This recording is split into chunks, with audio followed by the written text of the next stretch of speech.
Hey, this is Will. So when it comes to Sri Lanka, honestly, I have seen so much misinformation and there are so many hectic things, hectic developments that are happening in the country right now. So I'm going to discuss a lot of very important information that you might not be able to find anywhere else. And in general, I'm going to discuss all of the different factors that you need to take into consideration before coming to Sri Lanka if you want to be here as a digital nomad, or in general if you want to come stay here for a little bit longer. By the way, I have some useful freebies, so make sure to check out all of the links in the description and also follow me on social media. Now let's get right into it. Alright, so the first thing when it comes to being digital nomad, one of the most important parts is having good community, and I think Sri Lanka is one of my favorite spots for that. It is, I would say, still sort of up and coming digital nomad space, nomad place, but there are already quite a lot of digital nomads and there are some co-working spaces and all of that. So it's maybe nowhere as close as Bali, but it's definitely really up there, much better than a lot of the destinations out there. So community-wise, I would say you can definitely meet a lot of interesting people, other digital nomads that work in all of these different co-working spaces.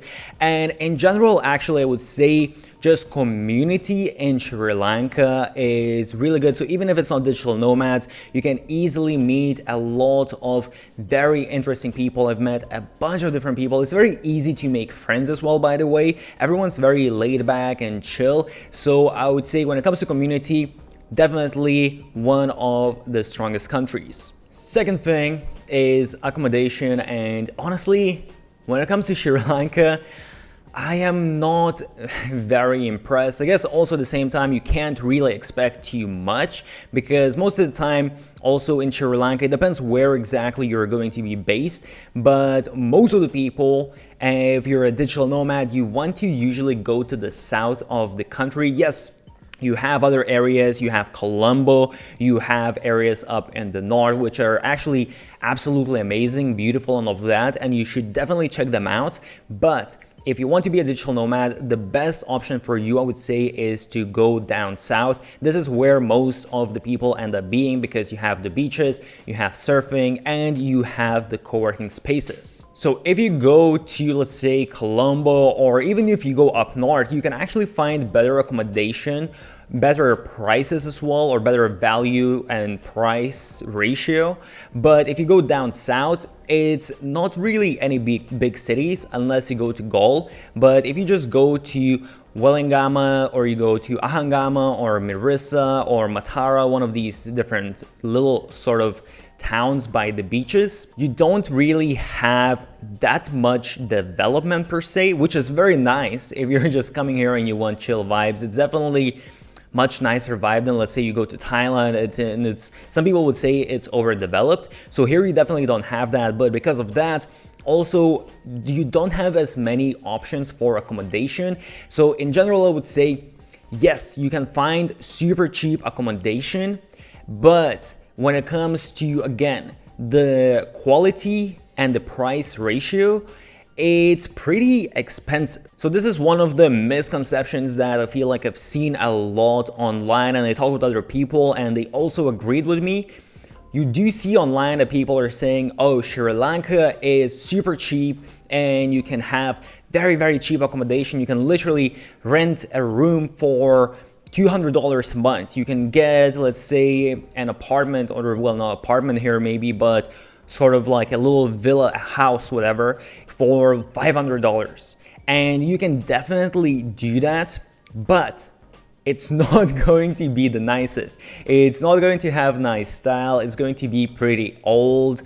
And honestly, a lot of places are like that. It's even a little bit hard to actually find options that are newer, have better design, and just overall nice vibe. If you do manage to find some of those places, then they are much more expensive. I would say then your accommodation is going to be definitely more expensive than it would be in, let's say, Bali or any Southeast Asia, probably even more expensive than South America, maybe a little bit cheaper than Europe. So if you don't really care about, let's say, the aesthetics of the place that you're staying at, then okay, you can find maybe a cheap accommodation. But if you really want sort of nice, like a Bali-esque type of house, then it's definitely going to be quite a bit more expensive and more difficult to find. But I definitely know I got some people pitched to me staying at their homestays or just apartments. I don't even know exactly what, but I did hear people staying for as cheap as a couple $100s a month. So if you want, that's definitely an option if you're really on a budget. Next thing, we got food, and food is absolutely amazing. Honestly, I don't think I've really had Sri Lankan food before I came here. And it might honestly be my new favorite food out there. Might be definitely my top 5, might even be my number 1. It's absolutely amazing. There's a lot of different curries, and it depends whether you like spicy food as well, I guess, and I absolutely love it. And if you love it as well, then you will love Sri Lanka. You just need to make sure not to go to the touristy places, because they don't make, unless you really ask, they don't usually make food that spicy. But usually they make amazing spicy curries, and you have all of these different little curries that come within one plate, and it's just mind-blowingly good. So usually for a curry, and this is another big misconception that I've seen, and everyone I talked with, everyone was confused why everywhere you go on every single website, they tell you that you can get a meal for $1, $2, which is kind of the same as, let's say, some countries in Southeast Asia. And in Sri Lanka, I am yet to find that kind of place. I do know that locals, they do have certain places where you can go and they only do sort of a takeaway, and you take that and you eat it sort of in a banana leaf. But I haven't even really honestly found that. I wasn't really searching, but I haven't really also seen it. It's not so easy maybe to spot, but in general, and it's a little bit hard to exactly tell you the prices right now, because as I said, I'm going to talk about this later. A lot is happening in the country right now as I am recording this, and the currency has been pretty much completely collapsing. It basically changed from when I first arrived. It was 202 rupees per $1 and now it's 300 rupees per $1. So it drastically decreased in value. So obviously prices have been changing as well. But in general, I would say if you want to go to a regular sort of, not the super basic, but I would say an average restaurant or a little bit nicer as well, they usually charge around 1,400 for a curry, which is depending again on what the currency is. It's around $6 to $7. Now the currency has changed a little bit, but I do think that they're going to increase the prices. So expect to pay somewhere between $5 to $6 for a curry, which is a lot more than what people say. I'm sorry, not just curry, but any dish out there pretty much. And you can find some a little bit cheaper, like more local type of restaurants, but even then, I still don't see places that are just a couple dollars. Usually I would say still it's maybe between $3 or $4 per dish. If you want some Western food, there are actually quite a few fairly good options. And again, it depends which area exactly you're staying at. But in certain areas like Ahangama and Wellingama, you do have quite a few nice cafes, even though now, because of the current situation, again, a lot of places have been closing down, but you still can find some very nice Western food. And it's going to be, that's the interesting thing about Sri Lanka that I haven't seen in any other country really, is local food and Western food costs pretty much the same. And unless you really go to some exceptionally nice cafes, then obviously it might be a little bit more expensive. Then you might go, let's say, maybe max $10 for a dish. When it comes to drinks, one thing you have to consider is that imported alcohol is very expensive in Sri Lanka. So do you bring in that booze during your duty-free travels or from wherever you're coming from? If you're going to, by the way, they do sell local alcohol. So if you want in the store, you can buy some local booze. But if you go to the restaurants and bars, I think most of the time they actually only use the local spirits for cocktails and all of that. And a beer is going to cost you somewhere around $2 to $3, and a cocktail is going to be somewhere around $5 to $7. Next is co-working spaces. So there are quite a few co-working spaces, and interestingly enough, I really feel like right now, because of the current situation, a lot of people, a lot of digital nomads specifically, have flooded to Sri Lanka, and I feel like there is more demand than there is supply. So for example, in Wellingama, they just opened Outpost, and it literally opened, when I went there, it opened 2 weeks ago, and it was already completely packed. And I mean, when I say completely packed, I mean seriously, there wasn't a place to sit down. You need to really come early in the morning to be able to get a proper table. But this is, again, I think it's a popular co-working space. I did check some other co-working spaces and they weren't as busy. So you do have a few different options depending, again, which area exactly you're staying. But if you're staying in Ahangama, you do have a couple different co-working spaces, actually a few different co-working spaces, and in Wellingama as well the same. So you do have a little bit of a selection.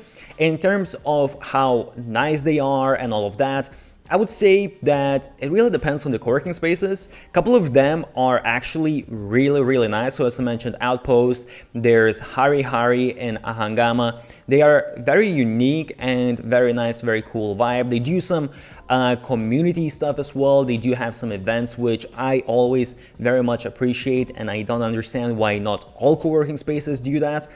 And when it comes to price, it's around $125, $150 per month. Next is transportation. So when it comes to transportation, you have a few different options. If you're just based somewhere, you can obviously, if you're going to do the whole trip and all of that, I would suggest to rent out a driver. It really doesn't cost that much. It costs around $50 or $50-$60 per day, and you just have the driver to drive you wherever, so you can do the whole round trip. That's what I did basically with the driver, the whole round trip, and then went to the south. And if you're based somewhere and you just need transportation, you do actually have buses that don't cost anything, literally just a couple of pennies, and they do travel between the cities. So I do know some people just do take the buses to explore different areas, but in general you can also just take tuk-tuks. Tuk-tuks are pretty cheap. Usually, let's say if you're going for, let's say, 15-20 minute ride, you're going to pay around maybe $2 to $3. So it's actually not the cheapest when I think about it, because some of the countries that I've just been to, you would actually pay less for a taxi. But again, those were very cheap also options. So it's not that really expensive. If you're just going, let's say, to a cafe within the area that you stay, it's only going to cost you maybe $1 or $2. Then if you want to rent a scooter, for some reason, and this is the case with a lot of things actually in Sri Lanka, I don't know why, but scooters are way more expensive than in any other country where I've rented them. So a scooter here costs around from $150 to $200 per month, or $7.5 per day, which is, again, much more expensive. Even in some other countries like Bali, Thailand, you usually just pay $50, $70 per month. And here, for some reason, it's triple, if not quadruple times that. One thing to take into consideration is that you don't really have Uber. They do have their own app called Pick Me. However, that app really only works well if you're in Colombo or, let's say, Nagombo, sort of that whole area. But if you go to the north, Ella, those small towns, or even the south, it's not really going to work. I did manage a couple of times to get a tuk-tuk and to get like a car using the app, but it is very, very difficult. So I don't really think you should consider that as a viable option. So usually you will need to, if you don't drive scooter yourself, then you will need to, oh, by the way, you can actually rent out tuk-tuk as well. So some people do that. I think it's pretty much double the price of a scooter, maybe a little bit less than double. But if you don't drive, then you will need to either go on the street and just stop a tuk-tuk on the street. And there's plenty, by the way, depending again which area you're at. Usually there's plenty of tuk-tuks. It's not that difficult. Or after some time, once you catch a couple of tuk-tuks, you just get their phone number, you get their WhatsApp, and then you can just call them up and they will come and pick you up. Next, we got entertainment and going out. So when it comes to, let's say, more general entertainment in terms of, let's say you want to go to cinema, you want to go, I don't know, rock climbing, whatever it is, these type of activities, you're not really going to find that. I mean, if you go to Colombo, you're going to find that, but I'm talking all about, everything I'm talking about is pretty much about the South. And again, because it's just small towns in the South where you're staying, you're not really going to have any of those options. However, what you have is, if you like surfing, or if you haven't tried but you are keen to try, Sri Lanka is absolutely amazing for surfing. I would say it's probably better than Bali, and you do have quite a lot of different options, so everyone can be happy. If you're in the South, it's actually so surprisingly simple. You can have a beach that's pretty much just for beginners, and then you have intermediate beach, just 10-minute drive, and then you can even have some more advanced beaches just a little bit further. So you really have a lot of different beaches to choose from. And when it comes to going out, honestly, even though there are a lot of digital nomads, I haven't really seen anyone organizing digital nomad events. So that's not really a thing yet. I've only, as I said, I saw some stuff in Outpost. But if you like going out and partying and stuff like that, then there is plenty to do. There's Doctor's House in Madiha that you have a party every Wednesday and Saturday, and then there's after parties in different places. As well, on Friday, Cheeky Monkey, you have a party there. On Tuesdays, you have a party at Lazy's, so on and so forth. So there's definitely quite a few places. And honestly, party life thing here is very, very fun. It depends what kind of vibe you're looking. Obviously, Sri Lanka is more sort of island, laid back, very much surfer vibe, because half of the people here are surfers. So it's definitely that kind of vibe. I would say sort of like Bali-esque if you've been to Bali before, but a little bit more laid back and more sort of just chill surfer vibe. So it's those kind of parties, but the parties are definitely very, very fun. And especially now, because in a lot of countries you can go to many digital nomad destinations, and a lot of things are either closed down or you don't quite have enough people for proper fun times. In Sri Lanka, I would say that is not a problem. Next is general goods. So if you need to buy some clothes or you need to buy electronics or whatever it is. So first of all, let's say clothes. So when it comes to clothes, honestly, it's going to be difficult. I would say do your shopping before you come to Sri Lanka. They don't really have that many options, and they don't really have that many international brands. Even from what I saw in Colombo, I couldn't find some of the brands that I like. They do have some nice boutique stores, so I did find some boutique stores here and there. They are obviously quite a bit more expensive, but in general, I didn't see that many good clothes. When it comes to other stuff, you can find most of the things, but I would say it's definitely not the cheapest, because I think Sri Lanka just imports a lot of stuff. They don't really produce much, so costs are definitely more expensive, especially when it comes to electronics.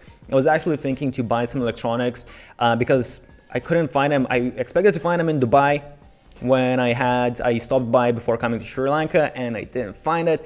So I looked it up in Sri Lanka and it was way more expensive, so it didn't make sense to buy them. And when it comes to food, I would say you have sort of the basics, what you will need, and in some of these small towns you have some very small stores and some you have a little bit bigger supermarkets, but in general you will find all of the basics. But if you're looking for more, let's say, Western stuff, then you are definitely going to struggle. I haven't yet found a store that would sell Western stuff. So for certain things, let's say like nice dark chocolate, peanut butter. Actually, I found peanut butter somewhere, but it was a mission. So some of these basic things that you might already know that usually it's a struggle to find in certain countries, it's definitely not the easiest, at least in the south. In Colombo, probably a different case. Next, we have climate. So when it comes to Sri Lanka, it is hot. It is constantly hot. It's 30 plus degrees Celsius, which I believe is, I think, 90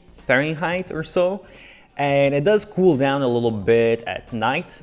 So at night, it does drop from 30, 32, it drops to around 26, 25 Celsius. And at night, I would say, if you're by the beach, for example, it's actually not that hot. It's nice weather. If you're just at home with a fan, it's actually not too bad at night if you have the windows open.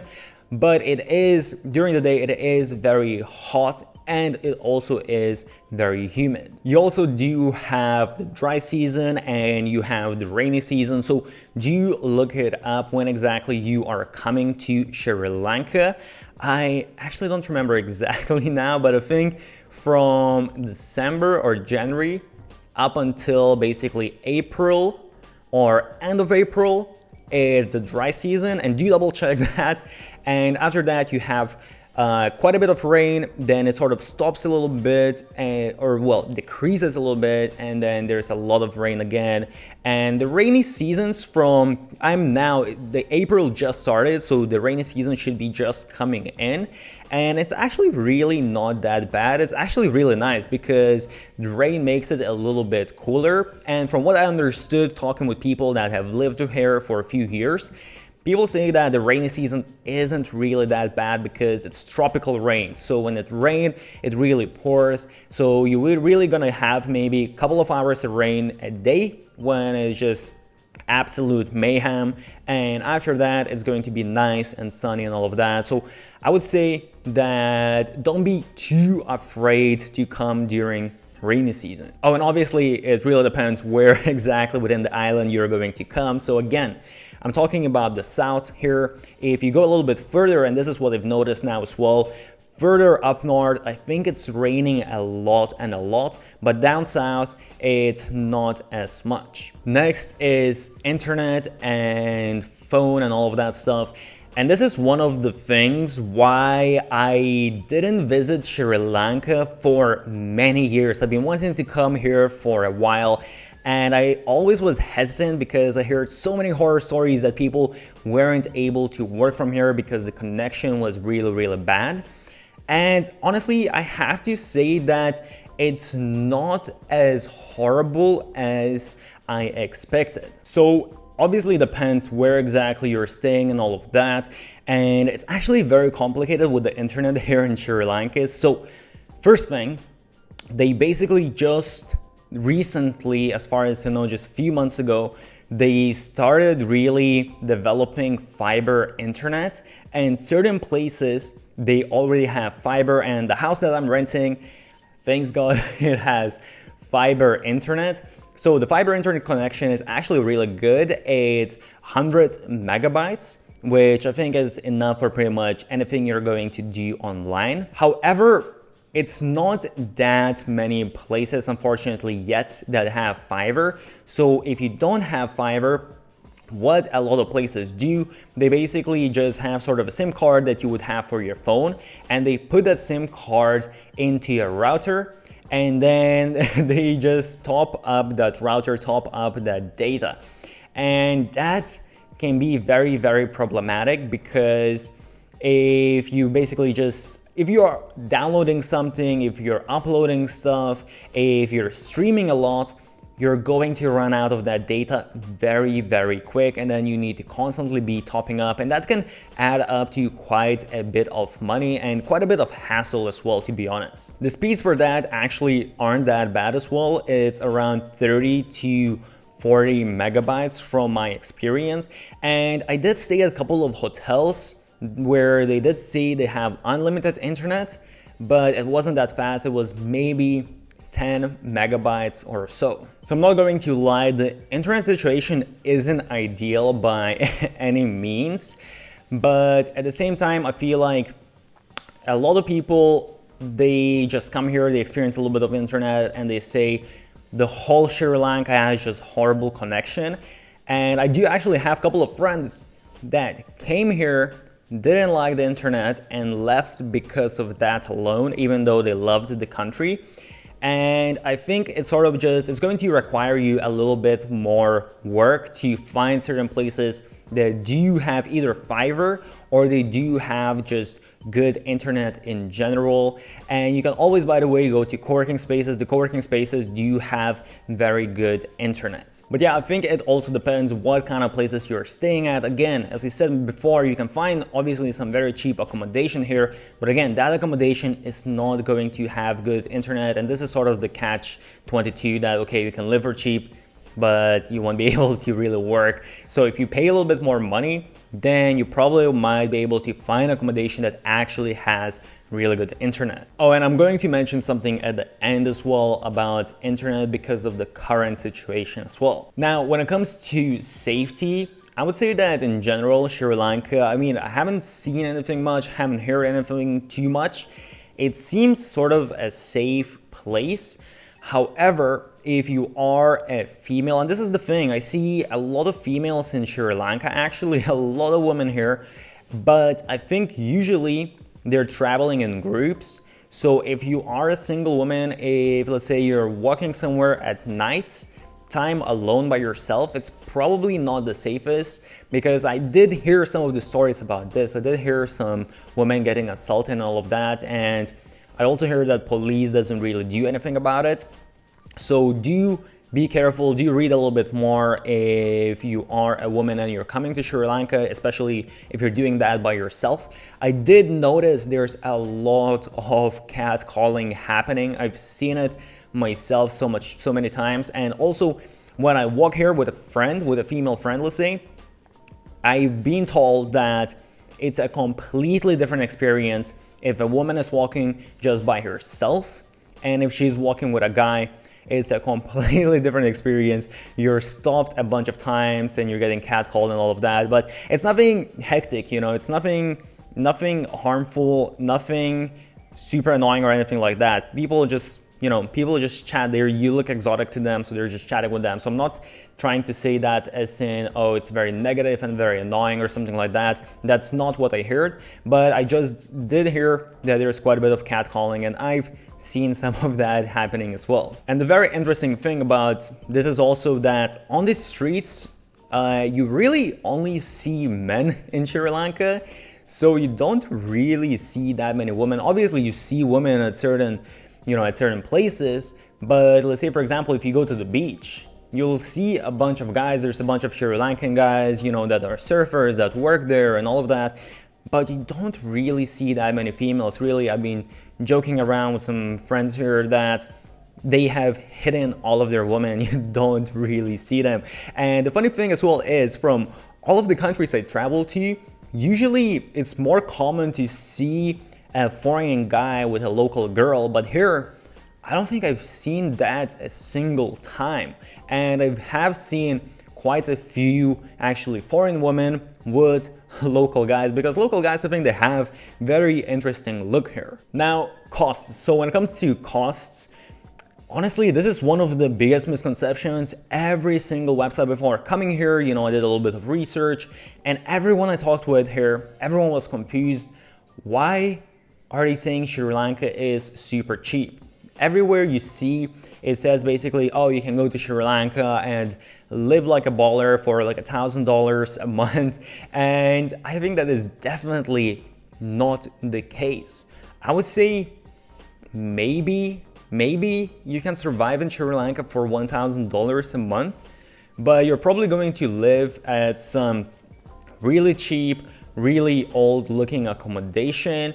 And honestly, when you just consider, as I mentioned already, the food, let's say the transportation in terms of, let's say if you're renting a scooter, if you're eating out a lot, which probably you're going to do, again, the meals are not as cheap as, let's say, Southeast Asia, so you're going to pay maybe between $5 to $7 just for eating local food, and pretty much everything. If you do laundry for some reason, again, it's triple or 4 times the price of what it costs in Bali. When I first came here and I did the laundry, I did a bunch of laundry and I paid like $15 for what, usually I would pay maybe $5 in Bali, and I was just so confused. So a lot of things are much more expensive, and some of these things, I mean, a lot of, let's say, goods, it makes sense because they're imported, but a lot of other things, honestly, it just doesn't really add up for me. So honestly, I would say if you want to come to Sri Lanka, I would suggest definitely to budget more than $1,000. And again, I think it depends a lot on accommodation, because accommodation can be much more expensive. But even aside from that, let's say if you're renting a scooter, that's going to be a couple $100s. Again, if you're going out, alcohol is not the cheapest. If you're constantly eating out, the food also is going to add up quite a bit. Let's say even if you're having, let's say, just 3 meals a day that are the minimum $5, so that's already what, $450 per month on just food, plus a scooter, a couple $100, that's $650. Then obviously you want to have some drinks, you want to do some fun stuff, so that's already $1,000 on just that, plus then you need to have some sort of accommodation. And obviously it depends how you live and all of that. You can do it for cheaper, but I'm just saying in terms of if you want to be comfortable, I would say probably at least $1,500. And if you want to rent a house that is actually modern house, again, you can find some local type of houses, but if you want to rent really nice modern house, that's probably going to start at least from $1,500, maybe $2,000. Now, when it comes to visas, Sri Lanka is actually absolutely amazing. So once you first come, for vast majority of the countries, I think, you can come visa free for 30 days, or no, sorry, you get a visa for 30 days, but then you can just extend your visa online. And this is another tip: don't go with the agents and all of that. You will see there's a lot of agents and a lot of people asking questions about, where to get agent and when to go to immigration to do it yourself and all of that. There's actually just a website. You go there, you put in your information, literally takes 2 minutes. Then you get an email for the payment details, you pay it. I think I want to say it's around $50 as far as I remember.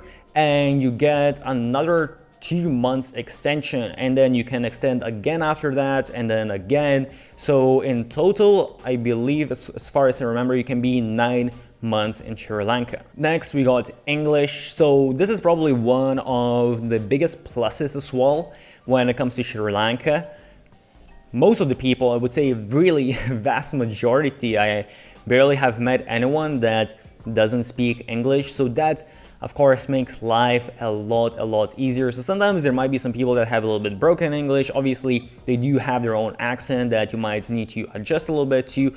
But really, when it comes to English, it's very simple. And that obviously also makes it easier to meet local people and actually make friends with locals, which is absolutely amazing, because in certain places it's very difficult to do that because of the language barrier. All right, so overall vibe, I would say I absolutely love Sri Lanka. It is such a cool vibe. It's really, I would say, for me, the best description would be sort of like Bali, but before Bali was very developed and it became very touristy, even though Sri Lanka is still very touristy, but I would say it's a little bit less. And believe me, I love Bali. I lived in Bali for a couple of years.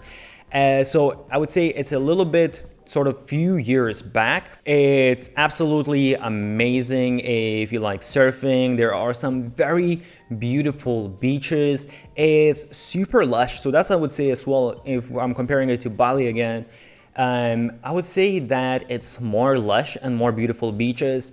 The snorkeling isn't the best, but you can actually snorkel with turtles right away from the beach, which is absolutely amazing. So really, there is a lot of beauty within the country. If you go up north as well, absolutely amazing. I've stayed at some amazing hotels, some of the best views I've ever had in my life. So absolutely amazing when it comes to nature, absolutely also amazing, I would say, when it comes to overall vibe, when it comes to community and all of that. Again, food for me is pretty phenomenal in Sri Lanka.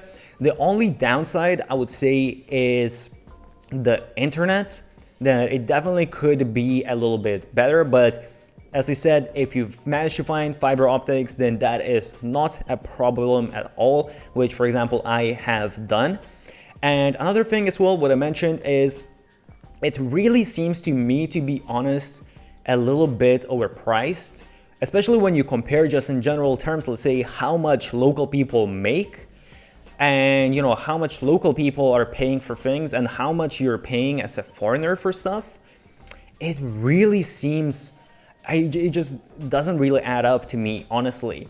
I would really, when I came to Sri Lanka, from everything I read online as well, I expected it to be much cheaper than Bali, but honestly, it's a lot more expensive than Bali. And I mean, it depends what, let's say, what you want to eat out and where you want to stay, but if you want to kind of have that same level and you're just in Bali, you have like options of you can eat like local food and accommodation is very nice and very cheap, whereas here everything just seems a little bit more expensive, and even like the local options, they seem pretty pricey. So yeah, so I would say if you are on a very tight budget, and this is what I see with a lot of people, they are on a very tight budget and they read online that Sri Lanka is a great place if you're on a budget. I would say that's not the case. I would say if you're a really low budget, you're probably better off going to Thailand or going to Malaysia or even the Philippines or even in Indonesia, Bali. It's actually going to be cheaper. Sri Lanka isn't, for the value and the money that you pay. It's much more expensive, I would say, than those countries. Probably even more expensive actually than South America, or maybe it depends on the country in South America as well, I guess. But aside from that, if the costs don't really matter to you too much, or if it isn't too much in general, then definitely one of my favorite spots. I came here basically just for 2 or 3 weeks, just to sort of check out what's the vibe and see whether I can actually work with this internet.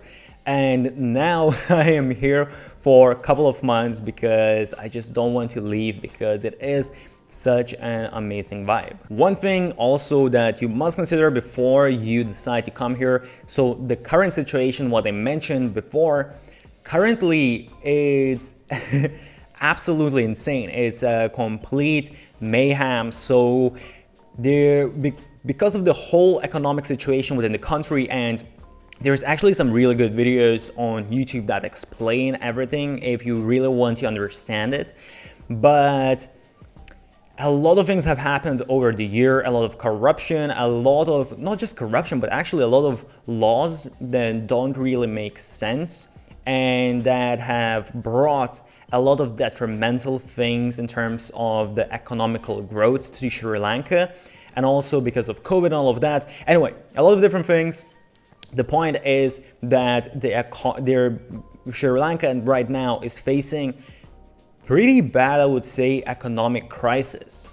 So there are power cuts right now within the country, and it started to be as 3-hour power cuts a day. And now there were some days that there were 12-hour power cuts. So that's pretty much the whole day of no power, and because of that, a lot of people are actually leaving the country. So a lot of digital nomads, they are not staying in Sri Lanka for longer because it's not very sustainable if you need to work. And for me as well, I probably going to leave soon because of this reason as well. So some places, they do have generators and they might still have electricity, but also there's lack of gasoline, there's lack of diesel. So a lot of places, they actually even run out of diesel, so they can't use the generators. And let's say the co-working spaces, they do have generators, so you can go and you can work there, but at the same time, they're not going to be able to have the AC on, so you will need to work in the heat. They might have a fan, But still, it's definitely not an ideal situation. So a lot of this is still developing as I'm recording this. There's a lot of people protesting, especially in Colombo and actually all around the country. So it really is difficult to say where exactly it's going to go. But from what I've seen online, seeing the history of what decisions they have made and all of that, and I actually studied politics. That's my actual degree that I don't use. But my guess would be that they are not going to have just a quick solution to fix this problem. This problem is probably going to last for quite some time, and it actually might even get worse. I mean, they are taking some measures, and depending on those measures, they might actually be able to sort of get out of this. But really, I would say the main point is, before coming to Sri Lanka, make sure, just go on some Facebook groups, go read some articles and see what exactly is happening in the country. So are they still, hopefully by the time you're watching this, listening to this, they're going to have sorted this out. But if not, check if they have any power cuts, because this can really make life quite a bit difficult. So hope you found this useful. If you're listening to this as a podcast and you have some questions, then just take the title, put it on YouTube, find the video, and leave your questions in the comments section. If I forgot something, also, if you want to add something extra, do add that in the comments. The more information we have, the better. Also, as I mentioned, I do have some very useful freebies, so check out all of the links in the description. Make sure to follow me on my social media. If you found it useful, make sure to smash the thumbs up button, subscribe to the channel, put on those notifications. Stay awesome, and I'll see you soon.